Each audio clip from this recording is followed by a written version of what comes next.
Assalamu alaikum, hello, and a very warm welcome to all my students to Khwaja's academic channel. In today's tutorial, we will discuss the subjective type English paper pattern for our students of second year. The total marks for this section are 80 and the time allowed is 2 hours and 30 minutes. इस section में हम जो questions देख रहे हैं वो question 2 जो कि पेपर के मुताबिक आपका पहला क्वेश्चन होगा, लेकिन चूँकि ऑब्जेक्टिव टाइप पेपर पैटर्न जो है वो क्वेश्चन नंबर 1 कंसिडर होता है, तो उसी की कंटिन्यूएशन में ये क्वेश्चन नंबर 2 जो है मैं पढ़ देता हूँ. That is right short answers to any 6 in 3 to 5 lines. Questions from Book 2, Modern Prose and Heroes, Part 1, and that carries 12 marks. इसकी थोड़ी सी क्लैरिफिकेशन जो है वो ज़रूरी है. जो पार्ट 1 है आपकी बुक 2 के अंदर बेसिकली 2 सेगमेंट्स हैं, पार्ट 1 और part 2. Part 1 starts from The Dying Sun, which is lesson number 1, and it ends on The Jewel of the World, that is lesson number 10. Or then there is part 2 which consists of the heroes, और ये start होता है from first year at Harrow and ends on the 15th one, Mustafa Kamal. However, just a quick note here, और वो ये कि एक lesson number 16 को जो का डायलॉग है उसको ऐड कर दिया गया है. तो इन्हीं के ऊपर क्वेश्चंस जो बेस करेंगे. इसमें 2 इम्पॉर्टेंट बातें हैं dear students. One that you will have enough choice here, काफ़ी चॉइस है जो इधर आपके पास अवेलेबल होगी, और नीचे जो नेक्स्ट पॉइंट है उसमें आप देख रहे हैं you will need to attempt 6 questions out of 9. तो इस सेगमेंट से आपको 9 क्वेश्चन शॉर्ट क्वेश्चन आंसर्स की बात हो रही है, वो आपको दिए जाएंगे, जिसमें से 6 क्वेश्चन आपने अटेम्प्ट करने हैं. तो further on, question 3, write short answers to any 6 in 3 to 5 lines. Questions from book 2, Modern Prose and Heroes, part 2. Again, it contains 12 marks. और लेकिन इसमें आप पहले और दूसरे क्वेश्चन में वाज़े फ़र्क देख सकते हैं. वो पार्ट 1 और पार्ट 2, और ये पार्ट 2 जैसे मैंने पहले डिस्क्राइब किया, ये हीरोज़ में से जो है वो आएगा. Again you will have sufficient choice here, पहले के मुकाबले में कुछ कम, लेकिन काफ़ी अच्छी चॉइस यहाँ भी अवेलेबल है. 6 क्वेश्चंस आउट ऑफ 8, तो इधर 8 क्वेश्चंस में से 6 क्वेश्चंस को आपने आंसर करना है.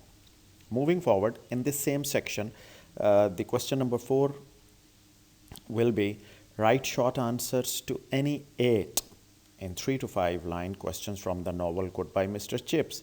आप देख रहे हैं यहाँ पे 8 को जो है वो बोल्ड करके लिखा गया है, चूँकि हर मार्क क्वेश्चन के 2 मार्क्स हैं जो शॉर्ट क्वेश्चन आंसर्स हैं. तो यहाँ पर जो है वो अगेन आपके पास you will have ample choice here too. You have to respond to 8 questions out of 12. तो मिस्टर चिप्स में 12 सवालात आपको दिए जाएंगे और चॉइस के मुताबिक आपको 8 क्वेश्चंस उसमें से अटेम्प्ट करने हैं. तो वेरी क्विक इसका समरी जो है वो देख लेते हैं. वो ये कि जो modern prose and heroes part 1 है, इसमें 12 मार्क्स होंगे, इसमें से 9 सवालात आएंगे, 6 के जवाबात देने हैं. इसी तरह जो मॉडर्न प्रोज एंड हीरोज़ का दूसरा पार्ट है हीरोज़ वाला, इसमें इसके भी 12 मार्क्स हैं, मगर इसमें 8 सवालात दिए जाएंगे, 6 के आपने आंसर करने हैं. और जो गुड बाय मिस्टर चिप्स है, जैसे मैंने अभी बताया कि उसमें 12 सवालात हैं जिसमें से 8 आपको रिस्पॉन्ड करने हैं. मूविंग फॉरवर्ड सेक्शन 2 जो है इसकी तरफ बढ़ते हैं. इस सेक्शन में जो पहला क्वेश्चन है और ओवरऑल जो क्वेश्चन है वो 5 है. Right an essay 300 to 400 words on any one of the following topics. आप देख रहे हैं कि इसमें जो 1 है उसको बोल्ड किया गया है, और इसके साथ साथ 300 to 400 वर्ड्स. ये इसलिए हाईलाइट किया गया है क्योंकि अक्सर क्वेरीज़ जो हैं वो स्टूडेंट्स की तरफ से सुनने में मिलती हैं, and they keep asking me this same question about the length of an essay.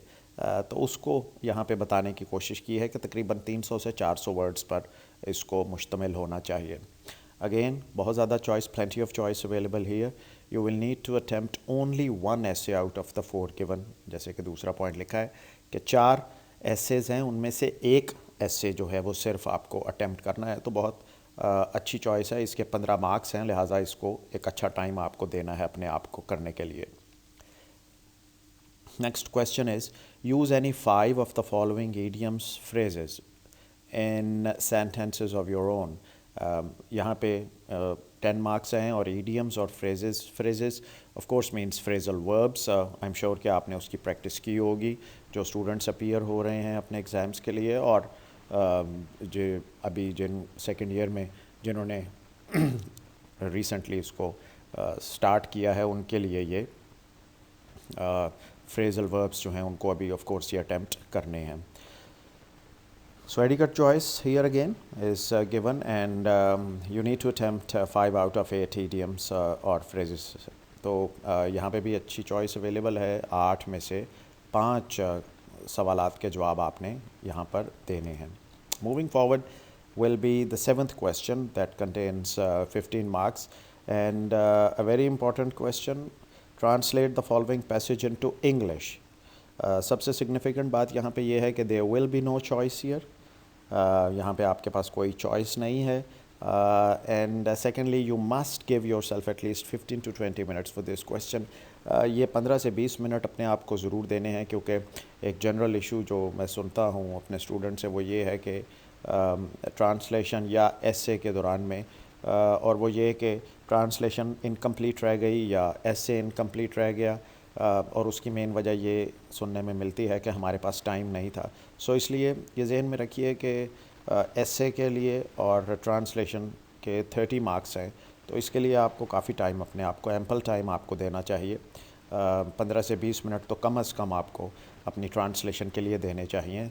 उसको देखिए, उसके बाद इडियोमेटिक एक्सप्रेशन उसका चेक कीजिए कि ट्रांसलेशन ठीक की गई है या नहीं, और प्रूफ रीडिंग कीजिए और फिर आगे बढ़िए। आप देख सकते हैं कि उसके साथ एक और ऑप्शन लिखी हुई है कि candidates whose medium of examination is English will write a paragraph on any given topic. You know, the most significant thing here is that we should never attempt this question in case our instruction of instructions have not been English. तो हमें ये उन students के लिए है option जो कि जिनका के मीडियम ऑफ इंस्ट्रक्शन जो है वो सिर्फ़ और सिर्फ इंग्लिश है, सिर्फ उन्हीं के लिए ये ऑप्शन है, और उसी की प्रैक्टिस जो है वो थ्रू आउट द ईयर करते हैं। और देयरफॉर आपको हमेशा सिर्फ ट्रांसलेशन ही की तरफ कंसंट्रेट करना चाहिए, क्योंकि थ्रू आउट उसी को आप प्रैक्टिस करते रहे हैं। तो ये एक इंतहाई अहम चीज़ जो है वो इसमें है। ये तमाम टोटल मार्क्स जो हैं वो जैसे मैंने स्टार्ट में बताया था कि 80 हैं, तो इस तरह से इस सेक्शन के 40 मार्क्स और सेक्शन 1 जो हमने डिस्कस किया उसके भी 40 मार्क्स हैं, तो इस तरह ये 80 मार्क्स जो हैं स्टूडेंट्स वो कंप्लीट हो जाते हैं। So I hope that today's tutorial would prove extremely beneficial for our second year students. Please don't forget to like and subscribe the channel. Until next time, from Khwaja's Academic Channel, it is goodbye.